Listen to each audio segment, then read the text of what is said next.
Welcome into That's Interesting. We are having a musical opening today because, yes, you guessed it, we are talking about one of the most famous TV shows ever made, The Pride of New Jersey, from HBO, led by the wonderful James Gandolfini, and followed up by an incredible and well-known cast. It's The Sopranos. I don't know why I read that like a TV introduction, but anyway, welcome to the show. I'll turn off that music. But today we're going to be talking about, yes, The Sopranos. One of my personal shows that I've enjoyed watching the most out of any, and I think it's just really one of the most interesting shows because of, I think, and I'm pretty sure I'm going to end up coming back to this theme more than once throughout the show, is the fact that it is so deep. Like, there is so many different layers, and the way that it so accurately portrays, like, real life and the way, like, human dynamics actually work is so incredible. And the thing about, like, that's the thing about this show that I don't think most people talk about is how really, like, true to life it is. In many different respects, of course, in the mafia respect and in the family respect as well. So pretty much the premise is there is a mob boss by the name of Tony Soprano, a man who somehow seemingly seems to get bigger and bigger every single day. Tony Soprano dealing with personal and professional issues in his home and business life that affect his mental state, leading him to seek professional psychiatric counseling. And that is kind of what starts the show off. And really why it works, I think, in such an incredible way. Like the idea of like a tough mob boss visiting a therapist office, like that is just something that is absolutely crazy. Like who would have ever thought of that? Like you think you would portray a mob boss like killing somebody, and it is very interesting because it's told through the perspective of Tony throughout his entire.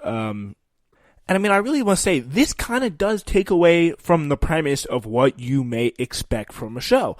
Because when you hear about this kind of a show, like The Sopranos, it's usually mentioned in the pantheon of other mob shows, you know, like with the Goodfellas and with the Scarface, you know, like they even quote lines from other and reference other lines from other great mob movies in the past. You do kind of get the sense that this is a mob show, but I think when you come down to it, I mean, most people who really have thought about and like looked at the show and reviewed it, which is quite a lot of people, they would say, I think they would, and I would tend to concur with this, is it's something a little bit more different. This is a show about both the mob. I think it's really about the mob. And the relationships between different people, how different people interact in these really deep questions that I think a lot of people struggle to answer. A lot of people spend a lot of time in their lives trying to answer, and a lot of people end up not answering and suffer for it with their relationships, with who they know, and where they get in life. These are big questions that have life-altering consequences. And let me just say, it is very, very, very easy to want kind of a thrilling drama that is focused around the power dynamics and politics of the inner workings of a New Jersey family of crime. And we have seen that show before. We've seen that show many, many times. And it's very, very tempting for a lot of things in Hollywood and other places to dip their foot, for example, shall we say, into the pool of the reboot. Yeah, like, just look at the Marvel movies. Like, there hasn't been a flagship, like, original cinema. I mean, there is a lot of, shall we say, just putting it mildly, that kind of lacks for originality. Like, that is not a crazy claim to make, I don't think. But, I mean, there is a lot of good content to be produced there, though. I think there's no denying in a mob show, like, you can get a lot of different stuff, whether it's the whackings or the cigar-filled rooms, sit-downs. The mob is inherently an exciting thing. Just ask Martin Scorsese. He's made a career in large part off of portraying that excitement of the mob in a very kind of stereotypical way. Like, for example, when this show was being pitched, and like Fox, for example, rejected the show because it was not violent enough. Like, it wasn't a killing every second. It wasn't fights every episode. You were not going to see blood in every episode, but what you were going to see are, like, real human relationships, real human conversations. And, I mean, I don't know. like a lot of shows, they're very good shows, but they really almost seem to lack this sort of deep sense of like, you can imagine this kind of conversation happening. Like some shows, I mean, they're very, very successful, and they try to kind of play at that kind of banter, but nobody quite does it in a very human level, in a very deep way as well. Quite like The Sopranos, and they were among the first to do it, really, and capture that essence through so many different levels, so many different characters, so many different perspectives. Like we've seen, for example, just thinking about the early parts of the show, when Christopher, who is the nephew of Tony, tries to sell some speed to Meadow, the daughter of Tony, for her friend, for her friend and her to like get high while studying or something. I don't know, some speed, is what they call it. And it's like, don't be selling that speed, Christopher. Don't be selling that speed to my daughter. You know, that's what it's all about. And you get that kind of flavor as well, which is also very fun. And someone who loves doing like those kind of like Italian accents, it's very, very fun to hear that. But it really is, it's like a show that really portrays so many different like angles on life in such an accurate manner, which I think is really what makes it stands out. It's really also a very fertile ground, this kind of mob situation when we talk about relationships between families and friends in everyday life. The Sopranos pushed way past the typical mob story, and in a big way through they were really able to do that was through the lens of the therapy sessions that we talked about in the beginning with Melfi. Like the very first episode is kind of what triggers him to go to therapy, because when he's out with like the ducks or whatever, he has like a panic attack, he falls over, he faints, and as a mafia guy, he's like, what's going on here?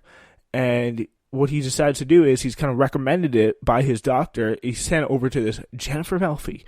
And at first he's very resistant to the therapy. And then, of course, like most women in the show, most prominent women in the show, Tony develops some feelings for Melfi and tries to make advances. I mean, most of the time it works, like, which is probably one of the more unrealistic things in the show. But it doesn't work with her. And really, they get past that point and delve into something that's really kind of a lot deeper. And of course, I'll let you experience that for yourself if you ever do choose to watch the show. And if you have already, of course, you know what I'm talking about.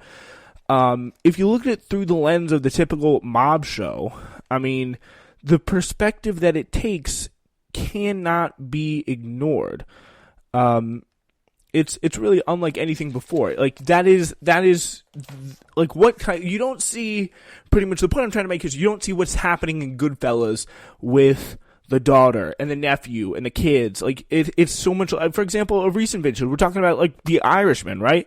Like you don't see, there's a very little scenes with Frank Sheeran's daughter, Frank Sheeran's son. No one really needs to hear about their problems. No one hears about like the wife's problems. Like it's all about the mobsters. It's all about what the mobsters do and how they interact with each other and the politics and the inner workings they play. And The Irishman and The Godfather and Goodfellas, all that stuff, they're widely considered to be some of the best movies ever made, and at least in a recent American vintage. And you see this kind of format being played upon, but also expanded upon and really made better and enhanced through a different light, which is really what makes The Sopranos so special. I mean, arguably, it's foolish to consider The Sopranos in a category with The Godfather, Goodfellas, and The Irishman. We may think, often correctly, that TV over-dramatizes things, but not The Sopranos. There is a real kind of sense of just like, this is a conversation that you could see happening. For example, I'm watching right now season 4, episode 11, and the scene that just happened is like Bobby Bacalieri,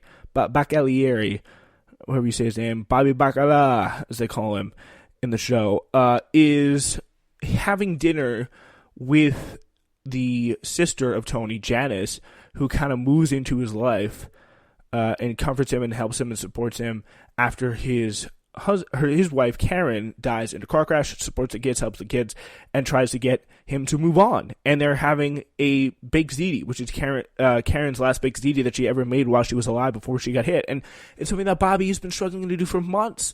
And it is a huge step for him. And there's a long pause in the camera where he's like looking at Janice as she's offering to make the baked ziti, because of course Janice is trying to help him get past death. It's been a few months and he's still not eaten the ziti that the woman left, and he's regularly bringing cakes and visiting the grave, and he's just really having a tough time to getting over it. He was absolutely devastated by the loss of Karen. It really was kind of an adorable moment and really made me kind of have a lot of respect for him. But the thing is, Bobby is like a tertiary character. Like, Bobby's the guy who originally is introduced because he's looking after one of the main characters in the show. What time? In what other show do you get so emotionally invested, so emotionally like wrapped up in the storyline of that kind of guy in any other mob show? Like, you don't know what happened to the guy in The Irishman who walked in with Frank and snuck vodka into the watermelons when he was meeting Jimmy Hoffa. Like, you don't know about that guy's wife and kids. But in The Sopranos you do, and you find out about them through a very, very, very human way. And the scene that comes next after that scene in The Sopranos is literally a scene where Tony Soprano is kind of walking through in this dream sequence, and it's all about, of course, this other guy who's another character who's just absolutely fascinating, Ralph Cifaretto. He's kind of going through the house, and of course, just all these different things. It seems to, and it's really well researched. Like, the dream part of it, the inner mind, the psyche, how we handle things as humans, that part of it's really well researched, and also the mob part of it is really well researhed, which is one of the more kind of memorable things, and what makes it so timeless and such a thing that so many people turn back to. It's also, by the way, pretty realistic in the mob side of things as well. And this is a very good Reddit post that I found. How realistic is The Sopranos? I don't know too much about Italian-American thugs, but how realistic is The Sopranos as a portrayal of 1990s, 2000s organized crime? Which is like, it's kind of not like the most pressing question, in my opinion, to ask about the show, but it's just kind of a testament to get you how well they thought out and how well planned and how well researched and how well understood everything is about this show. There's just great pieces of information about this. Like, Tony Sirico is the guy who plays Paulie, which is kind of one of the associates of Tony, part of the crime family as well. Paulie Walnuts Gualtieri was an associate of the Colombo family in the 60s and the 70s. He actually had more arrests than acting credits at one time. By 1990, he'd been arrested 28 times and had 27 acting credits. So that kind of shows you the perspective that he got to the show. And of course, someone comments, heh heh, and that classic Paulie laugh that we all know. Yeah, and IRL mobsters have been flattered and complimented just about every portrayal of mobsters on screen. Says another person, the advice for Gandolfini is the famous "Don't Wear Shorts" story, in which David Chase heard indirectly that mobsters liked the show but found Tony wearing shorts at a barbecue to be disrespectful, which is, of course, kind of the it's not really, it's not one of those mob shows that kind of falls in that classic trap of being like so much about the mob culture and glorifying the mob, and really it's not one of those kind of like high and mighty unrealistic TV shows that were really around for a lot of the time. Like we saw, like, for example, crime shows where the crime would be solved every week, new crime solved in a clean 48 minutes or whatever the runtime was for the episode, counting commercials. Like, it is really kind of a groundbreaking show at the time when this came out. It was 1999 through 2007 was the runtime of this show, until it was very controversially ended. It really kind of shows you the fact that they portrayed this in a very, very interesting way. They weren't like, we're mobsters, we're gangsters, we do some crimes, but we're about respect. We're about what we do here, this thing of ours. Like, they didn't glorify that. The characters did, but what the characters and their dialogue did